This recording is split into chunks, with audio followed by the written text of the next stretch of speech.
What is the smallest number n, which is the product of three distinct primes where the mean of all its factors is not an integer? So to get the smallest number, we're going to have to find the smallest possible primes that work. I think a good idea is just to try something out. 2 times 3 times 5 equals 30. So that would actually be the smallest product of three distinct primes. It's just whether the mean of all the factors is an integer or not here. If it is, actually we're done. So let's find the factors. It's going to be 1 and 30, of course, and then 2, 3, and 5. And you can actually just pair them off. So 2 times 3, 2 times 5, and 3 times 5. In fact, when you write a number like this in index form, you take the powers, you add 1 to each of them, and you times them together to get the number of factors. And there will always be 8 factors when you're timesing 3 prime numbers together. So we divide by 8. Okay, let's think about how to pair this up. Well, we compare the 10, the 15, and the 5 to give, that's going to be 30. And then another 30 there, so I'm on 60. And then 6, 3, and 1 are going to give 70 overall, another 2, 72. So 72 over 8, which gives 9. Okay, so the mean of the factors here is an integer, and this fails, but at least it gives us a starting point. Does it give much insight? It does potentially give a little bit of insight. I'll talk about that in a minute. So when I did this question, I then tried some other combinations. I did 2 times 3 times 7. And I'm not going to go through loads of details on this, but I got a sum of the factors of 96 over, and then divide by 8 to get the mean, which gave 12. So that didn't work.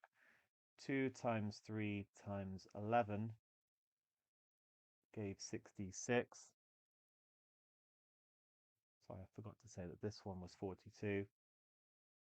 And then I got the mean is 144 over 8, which was 18.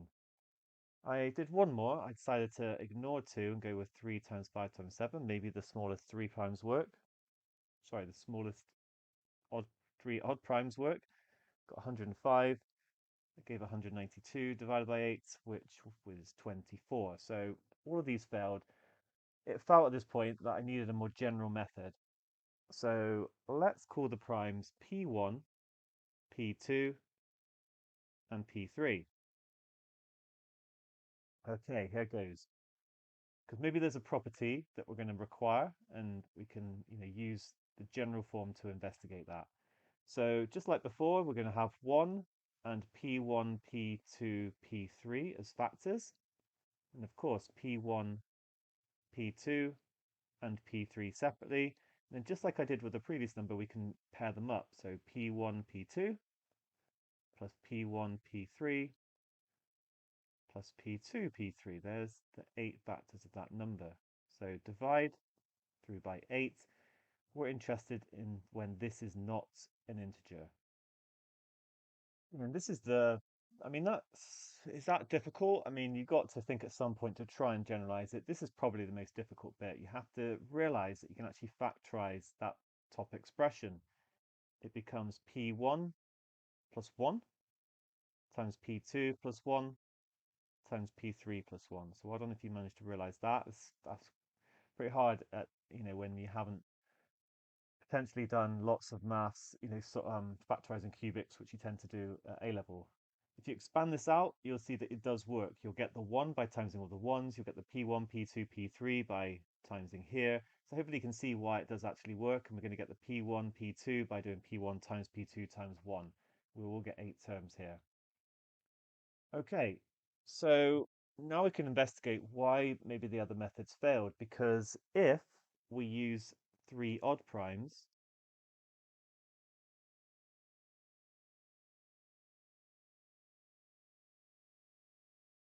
then we'll always get a multiple of 8.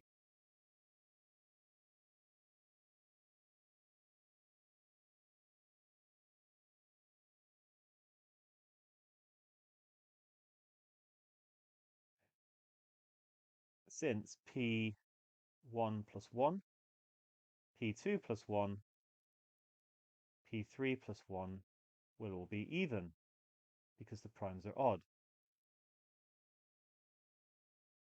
And therefore we must have one of them, which I'm just going to call P1, equal to 2, because that will give an odd number.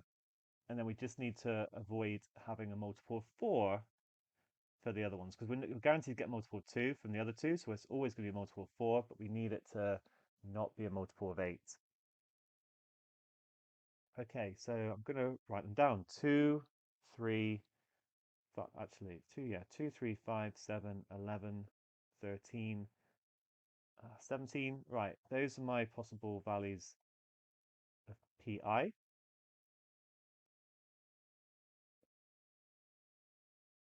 And here I get 3. Okay, so I'm definitely using that one, remember.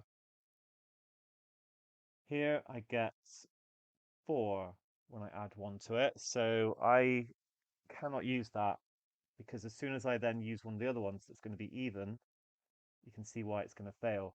And that's why all my early efforts up here failed, because I think I used 3 in all of them.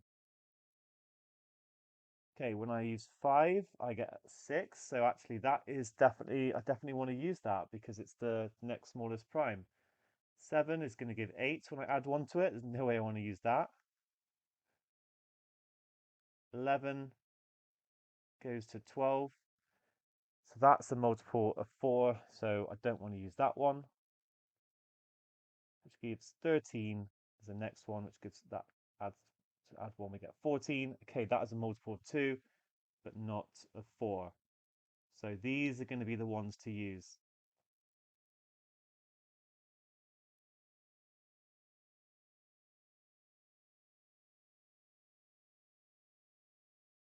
And therefore, overall, let me just, I've forgotten what the actual question was. What's the smallest number n?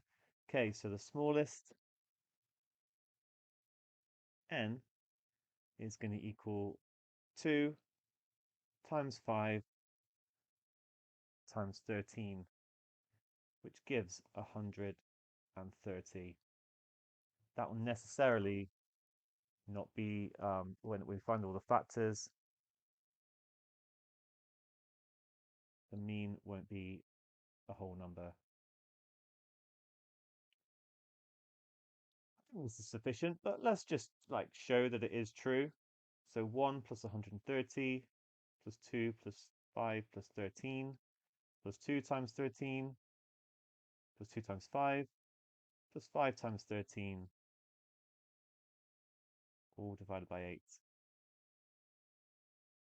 Okay, I'm going to pair up 130 with 65. That gives 195 and 5, so that's 200. That's quite nice. And then 26 plus 13 is 39, 49, 50, and then the 2 left over.